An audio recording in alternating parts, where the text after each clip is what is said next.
तो आइए सुनते हैं मुंशी प्रेमचंद की कहानियों का संग्रह मानसरोवर भाग 6 की और एक कहानी जिसका नाम है पाप का अग्निकुंड। कुंवर पृथ्वी सिंह महाराज यशवंत सिंह के पुत्र थे।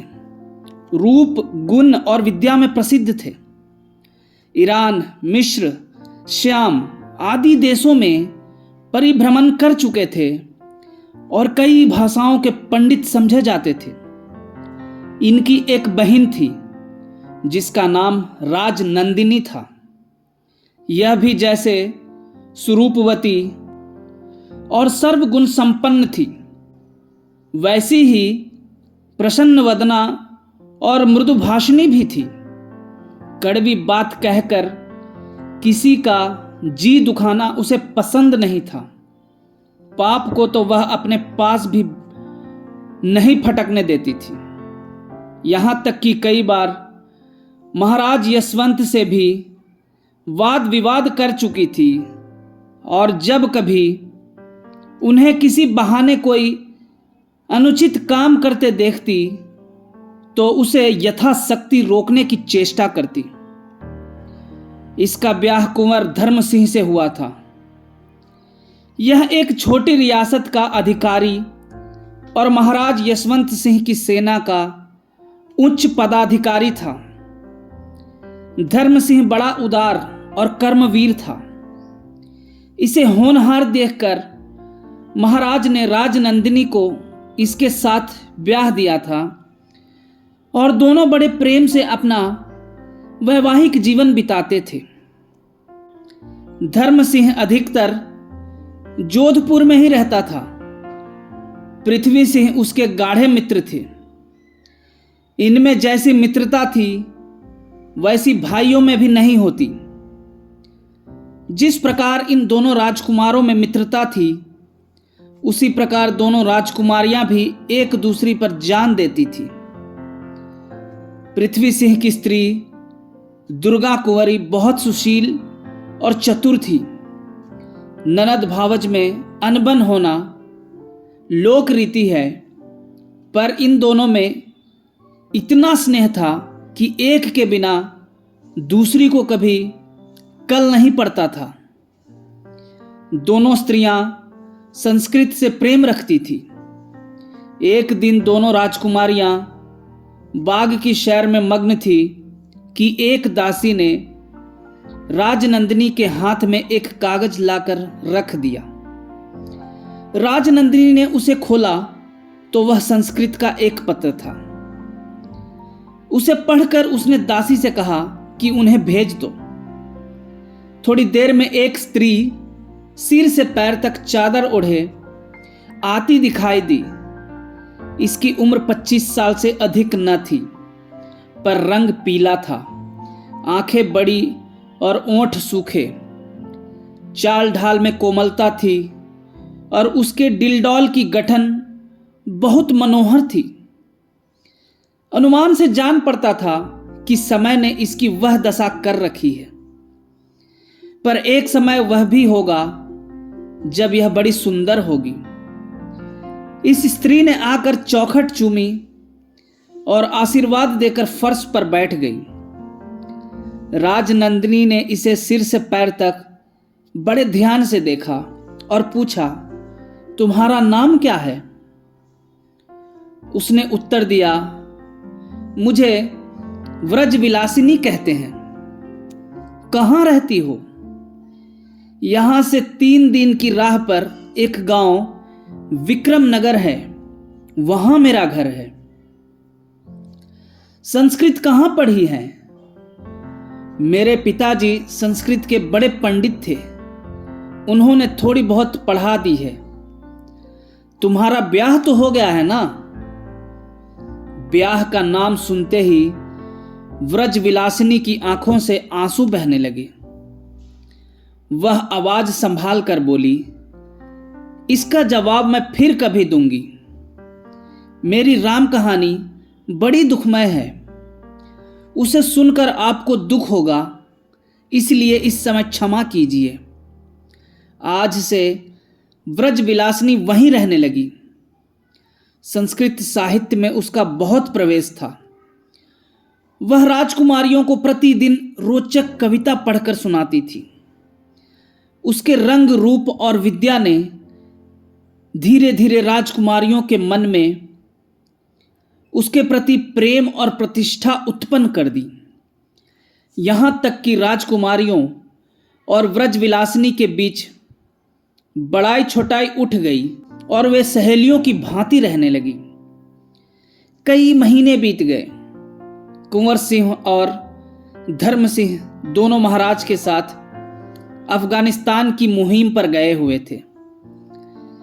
यह विरह की घड़ियां मेघदूत और रघुवंश के पढ़ने में कटी। व्रजविलासिनी को कालिदास के देवता से बहुत प्रेम था और वह उसके काव्यों की व्याख्या उत्तमता से करती और उसमें ऐसी बारीकियां निकालती कि दोनों राजकुमारियां मुग्ध हो जाती। एक दिन संध्या का समय था। दोनों राजकुमारियां फुलवाड़ी में सैर करने गई तो देखा कि व्रजविलासिनी हरी हरी घास पर लेटी हुई है और उसकी आंखों से आंसू बह रहे हैं। राजकुमारियों के अच्छे बर्ताव और स्नेहपूर्ण बातचीत से उसकी सुंदरता कुछ चमक गई थी। इनके साथ अब वह भी राजकुमारी जान पड़ती थी, पर इन सभी बातों के रहते भी वह बेचारी बहुधा एकांत में बैठकर रोया करती। उसके दिल पर एक ऐसी चोट थी कि वह उसे दम भर भी चैन नहीं लेने देती थी। राजकुमारियां उस समय उसे रोती देखकर बड़ी सहानुभूति के साथ उसके पास बैठ गईं। राजनंदिनी ने उसका सिर अपनी जांघ पर रख लिया और उसके गुलाब से गालों को थपथपा कर कहा, सखी, तुम अपने दिल का हाल हमें न बताओगी? क्या अब भी हम गैर हैं? तुम्हारा यूं अकेले दुख की आग में जलना हमसे नहीं देखा जाता। व्रजविलासिनी आवाज संभाल कर बोली, बहन, मैं अभागिनी हूं, मेरा हाल मत सुनो।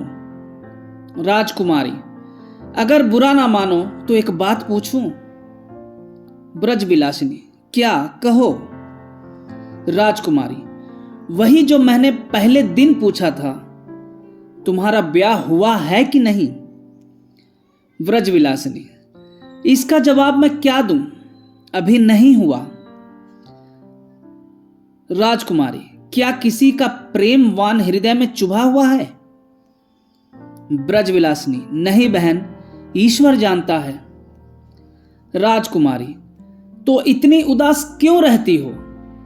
क्या प्रेम का आनंद उठाने को जी चाहता है? व्रजविलासिनी, नहीं, दुख के सिवा मन में प्रेम को स्थान ही नहीं। राजकुमारी, हम प्रेम का स्थान पैदा कर देंगी। व्रजविलासिनी इशारा समझ गई और बोली, बहन, इन बातों की चर्चा न करो। राजकुमारी, मैं अब तुम्हारा ब्याह रचाऊंगी। दीवान जयचंद को तुमने देखा है?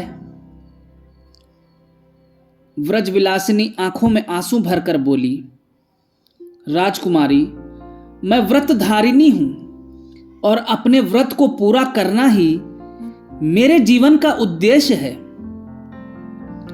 प्रण को निभाने के लिए मैं जीती हूं, नहीं तो मैंने ऐसी आफतें झेली हैं कि जीने की इच्छा अब नहीं रही। मेरे बाप विक्रमनगर के जागीरदार थे। मेरे सिवा उनके कोई संतान न थी। वे मुझे प्राणों से अधिक प्यार करते थे। मेरे ही लिए उन्होंने बरसों संस्कृत साहित्य पढ़ा था। युद्ध विद्या में वे बड़े निपुण थे और कई बार लड़ाइयों पर गए थे। एक दिन गोधूली बेला में जब गायें जंगल से लौट रही थी, मैं अपने द्वार पर खड़ी थी। इतने में एक जवान बाकी पगड़ी बांधे हथियार सजाए झूमता आता दिखाई दिया। मेरी प्यारी मोहिनी इस समय जंगल से लौटी थी और उसका बच्चा इधर किलोले कर रहा था। संयोगवश बच्चा उस नौजवान से टकरा गया। गाय उस आदमी पर झपटी। राजपूत बड़ा साहसी था। उसने शायद सोचा कि भागता हूं तो कलंक का टीका लगता है। तुरंत तलवार मयान से खींच ली और वह गाय पर झपटा। गाय झल्लाई हुई तो थी ही, कुछ भी न डरी। मेरी आंखों के सामने उस राजपूत ने उस प्यारी गाय को जान से मार डाला। देखते देखते सैकड़ों आदमी जमा हो गए और उसको टेढ़ी सीधी सुनाने लगे। इतने में पिताजी भी आ गए। वे संध्या करने गए थे। उन्होंने आकर देखा कि द्वार पर सैकड़ों आदमियों की भीड़ लगी है। गाय तड़प रही है और उसका बच्चा खड़ा रो रहा है। पिताजी की आहट सुनते ही गाय कराहने लगी और उनकी ओर उसने कुछ ऐसी दृष्टि से देखा कि उन्हें क्रोध आ गया। मेरे बाद उन्हें वह गाय ही प्यारी थी। वे ललकार कर बोले, मेरी गाय किसने मारी है? नौजवान लज्जा से सिर झुकाए सामने आया और बोला, मैंने। पिताजी, तुम क्षत्रिय हो? राजपूत, हां। पिताजी, तो किसी क्षत्रिय से हाथ मिलाते राजपूत का चेहरा तमतमा गया। बोला, कोई क्षत्रिय सामने आ जाए। हजारों आदमी खड़े थे पर किसी का साहस न हुआ कि उस राजपूत का सामना करे। यह देखकर पिताजी ने तलवार खींच ली और वे उस पर टूट पड़े। उसने भी तलवार निकाल ली और दोनों आदमियों में तलवारें चलने लगी। पिताजी बूढ़े थे। सीने पर जख्म गहरा लगा। गिर पड़े। उठाकर लोग घर पर लाए। उनका चेहरा पीला था और उनकी आंखों से चिंगारियां निकल रही थी। मैं रोती हुई उनके सामने आई। मुझे देखते ही उन्होंने सब आदमियों को वहां से हट जाने का संकेत किया। जब मैं और पिताजी अकेले रह गए तो वे बोले, बेटी, तुम राजपूतानी हो? मैं, जी हां। पिताजी, राजपूत बात के धनी होते हैं। मैं, जी हां। पिताजी, इस राजपूत ने मेरी गाय की जान ली है। इसका बदला तुम्हें लेना होगा। मैं आपकी आज्ञा का पालन करूंगी। पिताजी, अगर मेरा बेटा जीता होता तो मैं यह बोझ तुम्हारी गर्दन पर न रखता। मैं आपकी जो कुछ आज्ञा होगी मैं सिर आंखों से पूरी करूंगी। पिताजी, तुम प्रतिज्ञा करती हो? मैं, जी हां। पिताजी, इस प्रतिज्ञा को पूरा कर दिखाओगी? मैं, जहां तक मेरा बस चलेगा मैं निश्चय यह प्रतिज्ञा पूरी करूंगी। पिताजी, यह मेरी तलवार लो। जब तक तुम यह तलवार उस राजपूत के कलेजे में न भोंक दो तब तक भोग विलास न करना। यह कहते कहते पिताजी के प्राण निकल गए। मैं उसी दिन से तलवार को कपड़ों में छिपाए उस नौजवान राजपूत की तलाश में घूमने लगी। वर्षों बीत गए। मैं कभी बस्तियों में जाती, कभी पहाड़ों जंगलों की खाक छानती, पर उस नौजवान का कहीं पता न मिलता। एक दिन मैं बैठी हुई अपने फूटे भाग पर रो रही थी कि वही नौजवान आदमी आता हुआ दिखाई दिया। मुझे देखकर उसने पूछा, तू कौन है? मैंने कहा, मैं दुखिया ब्राह्मणी हूं। आप मुझ पर दया कीजिए और मुझे कुछ खाने को दीजिए। राजपूत ने कहा, अच्छा, मेरे साथ आ। मैं उठ खड़ी हुई। वह आदमी बेसुध था। मैंने बिजली की तरह लपक कर कपड़ों में से तलवार निकाली और उसके सीने में भोंक दी। इतने में कई आदमी आते दिखाई पड़े। मैं तलवार छोड़कर भागी। 3 वर्ष तक पहाड़ों और जंगलों में छिपी रही। बार बार जी में आया कि कहीं डूब मरूं, पर जान बड़ी प्यारी होती है। ना जाने क्या क्या मुसीबतें और कठिनाइयां भोगनी हैं, जिनको भोगने को अभी तक जीती हूं। अंत में जब जंगल में रहते रहते जी उकत गया तो जोधपुर चली आई। यहां आपकी दयालुता की चर्चा सुनी, आपकी सेवा में आ पहुंची और तब से आपकी कृपा से मैं आराम से जीवन बिता रही हूं। यही मेरी राम कहानी है।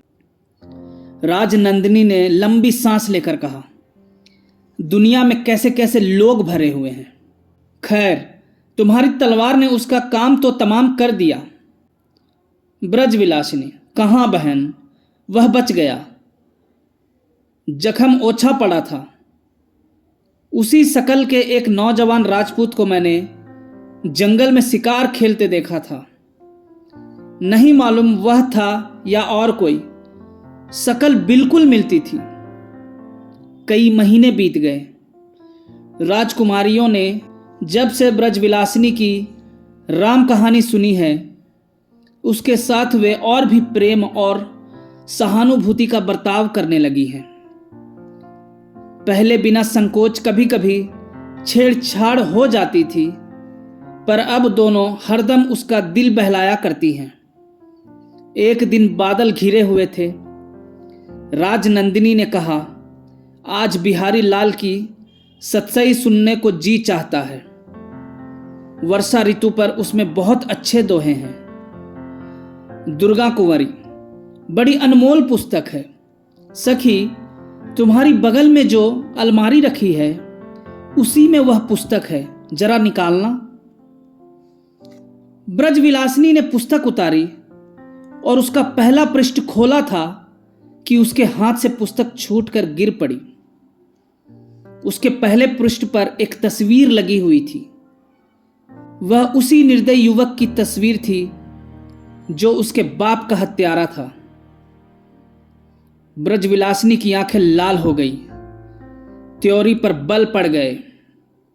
अपनी प्रतिज्ञा याद आ गई, पर उसके साथ ही यह विचार उत्पन्न हुआ कि इस आदमी का चित्र यहां कैसे आया और इसका इन राजकुमारियों से क्या संबंध है। कहीं ऐसा ना हो कि मुझे इतना कृतज्ञ होकर अपनी प्रतिज्ञा तोड़नी पड़े।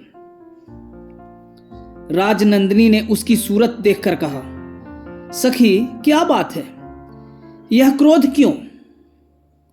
ब्रजविलासिनी ने सावधानी से कहा, कुछ नहीं, ना जाने क्यों चक्कर आ गया। आज से ब्रजविलासिनी के मन में एक और चिंता उत्पन्न हुई। क्या मुझे राजकुमारियों का कृतज्ञ होकर अपना प्रण तोड़ना पड़ेगा?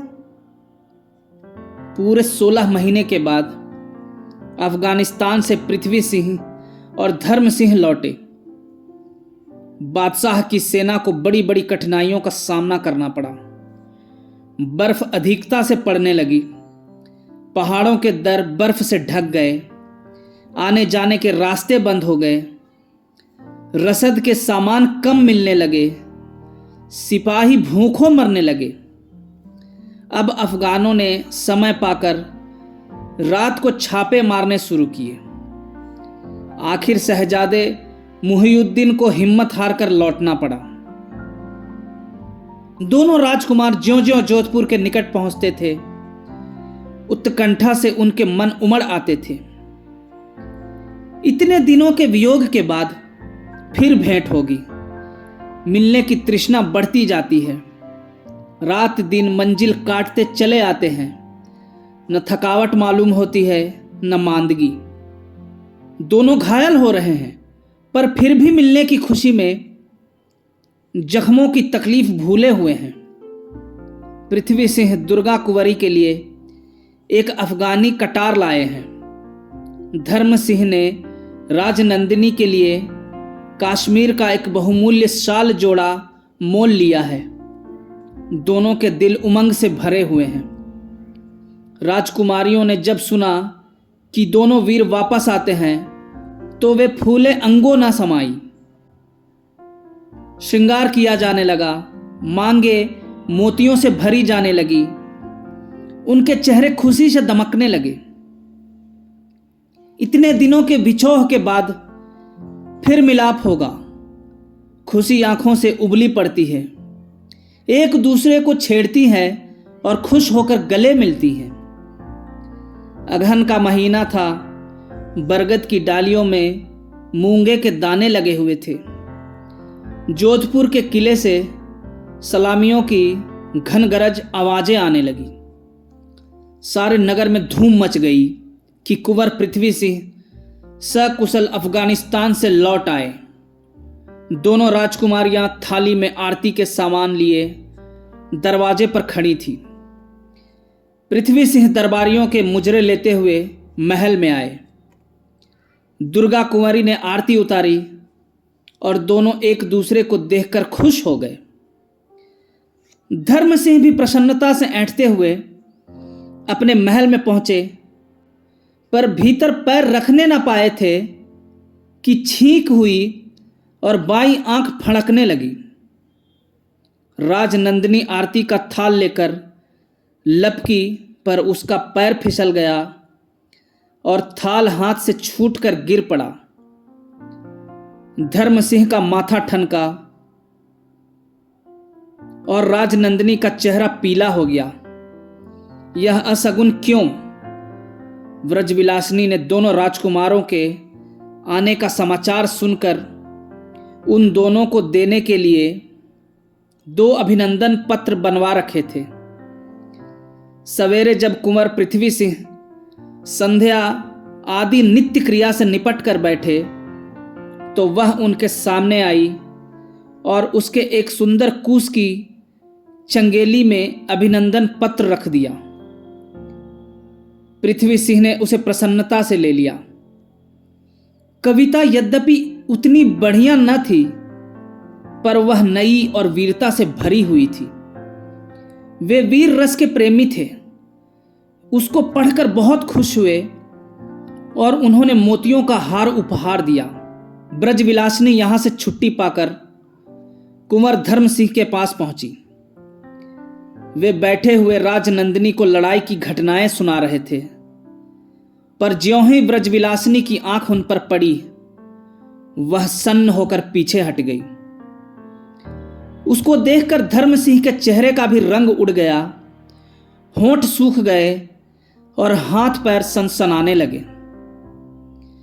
व्रजविलासिनी तो उल्टे पांव लौटी, पर धर्म सिंह ने चारपाई पर लेटकर दोनों हाथों से मुंह ढक लिया। राजनंदिनी ने यह दृश्य देखा और उसका फूल सा बदन पसीने से तर हो गया। धर्म सिंह सारे दिन पलंग पर चुपचाप पड़े करवटें बदलते रहे। उनका चेहरा ऐसा कुम्हला गया जैसे वे बरसों के रोगी हों। राजनंदिनी उनकी सेवा में लगी हुई थी। दिन तो यूं कटा। रात को कुंवर साहब संध्या ही से थकावट का बहाना करके लेट गए। राजनंदिनी हैरान थी कि माजरा क्या है। व्रजविलासिनी इन्हीं के खून की प्यासी है। क्या यह संभव है कि मेरा प्यारा, मेरा मुकुट धर्म सिंह ऐसा कठोर हो? नहीं नहीं, ऐसा नहीं हो सकता। वह यद्यपि चाहती है कि अपने भावों से उनके मन का बोझ हल्का करे, पर नहीं कर सकती। अंत को नींद ने उसको अपनी गोद में ले लिया। रात बहुत बीत गई है। आकाश में अंधेरा छा गया है। सारस की दुख से भरी बोली कभी कभी सुनाई दे जाती है और रह रहकर किले के संतरियों की आवाज कान में आ पड़ती है। राजनंदिनी की आंख एकाएक खुली तो उसने धर्म सिंह को पलंग पर ना पाया। चिंता हुई। वह झट उठकर व्रजविलासिनी के कमरे की ओर चली और दरवाजे पर खड़ी होकर भीतर की ओर देखने लगी। संदेह पूरा हो गया। क्या देखती है कि व्रजविलासिनी हाथ में तेगा लिए खड़ी है और धर्मसिंह दोनों हाथ जोड़े उसके सामने दीनों की तरह घुटने टेके बैठे हैं। वह दृश्य देखते ही राजनंदिनी का खून सूख गया और उसके सिर में चक्कर आने लगा, पैर लड़खड़ाने लगे। जान पड़ता था कि गिरी जाती है। वह अपने कमरे में आई और मुंह ढककर लेट रही, पर उसकी आंखों से आंसू की एक बूंद भी न निकली। दूसरे दिन पृथ्वी सिंह बहुत सवेरे ही कुंवर धर्म सिंह के पास गए और मुस्कुरा कर बोले, भैया मौसम बड़ा सुहावना है, शिकार खेलने चलते हो? धर्म सिंह, हाँ चलो। दोनों राजकुमारों ने घोड़े कसवाए और जंगल की ओर चल दिए। पृथ्वी सिंह का चेहरा खिला हुआ था जैसे कमल का फूल। एक एक अंग से तेजी और चुस्ती टपकी पड़ती थी, पर कुंवर धर्म सिंह का चेहरा मैला हो गया था, मानो बदन में जान ही नहीं है। पृथ्वी सिंह ने उन्हें कई बार छेड़ा, पर जब देखा कि वे बहुत दुखी है तो चुप हो गए। चलते चलते दोनों आदमी झील के किनारे पहुंचे। एकाएक धर्म सिंह ठिठके और बोले, मैंने आज रात को एक दृढ़ प्रतिज्ञा की है। यह कहते कहते उनकी आंखों में पानी आ गया। पृथ्वी सिंह ने घबरा कर पूछा, कैसी प्रतिज्ञा? तुमने ब्रजविलासिनी का हाल सुना है? मैंने प्रतिज्ञा की है कि जिस आदमी ने उसके बाप को मारा है उसे भी जहन्नुम में पहुंचा दूं। तुमने सचमुच वीर प्रतिज्ञा की है। हाँ, यदि मैं पूरी कर सकूं। तुम्हारे विचार में ऐसा आदमी मारने योग्य है या नहीं? ऐसे निर्दयी की गर्दन गुट्ठल छुरी से काटनी चाहिए। बेशक यही मेरा भी विचार है। यदि मैं किसी कारण यह काम ना कर सकूं तो तुम मेरी प्रतिज्ञा पूरी कर दोगे? बड़ी खुशी से। उसे पहचानते हो ना? हाँ, अच्छी तरह। तो अच्छा होगा यह काम मुझको ही करने दो। तुम्हें शायद उस पर दया आ जाए। बहुत अच्छा, पर यह याद रखो कि वह आदमी बड़ा भाग्यशाली है। कई बार मौत के मुंह से बचकर निकला है। क्या आश्चर्य है कि तुमको भी उस पर दया आ जाए। इसलिए तुम प्रतिज्ञा करो कि उसे जरूर जहन्नुम पहुंचाओगे। मैं दुर्गा की शपथ खाकर कहता हूं कि उस आदमी को अवश्य मारूंगा। बस तो हम दोनों मिलकर कार्य सिद्ध कर लेंगे। तुम अपनी प्रतिज्ञा पर दृढ़ रहोगे ना? क्यों, क्या मैं सिपाही नहीं हूं? एक बार जो प्रतिज्ञा की, समझ लो कि वह पूरी करूंगा, चाहे इसमें अपनी जान ही क्यों ना चली जाए। सब अवस्थाओं में? हाँ, सब अवस्थाओं में। यदि वह तुम्हारा कोई बंधु हो तो? पृथ्वी सिंह ने धर्म सिंह को विचार पूर्वक देखकर कहा, कोई बंधु हो तो? धर्म सिंह, हाँ, संभव है कि तुम्हारा कोई नातेदार हो। पृथ्वी सिंह जोश में, कोई हो, यदि मेरा भाई भी हो तो भी जीता चुनवा दूं। धर्म सिंह घोड़े से उतर पड़े। उनका चेहरा उतरा हुआ था और ओंठ कांप रहे थे। उन्होंने कमर से तेगा खोलकर जमीन पर रख दिया और पृथ्वी सिंह को ललकार कर कहा, पृथ्वी सिंह तैयार हो जाओ, वह दुष्ट मिल गया। पृथ्वी सिंह ने चौंक कर इधर उधर देखा तो धर्म सिंह के सिवाय और कोई दिखाई न दिया। धर्म सिंह, तेगा खींचो।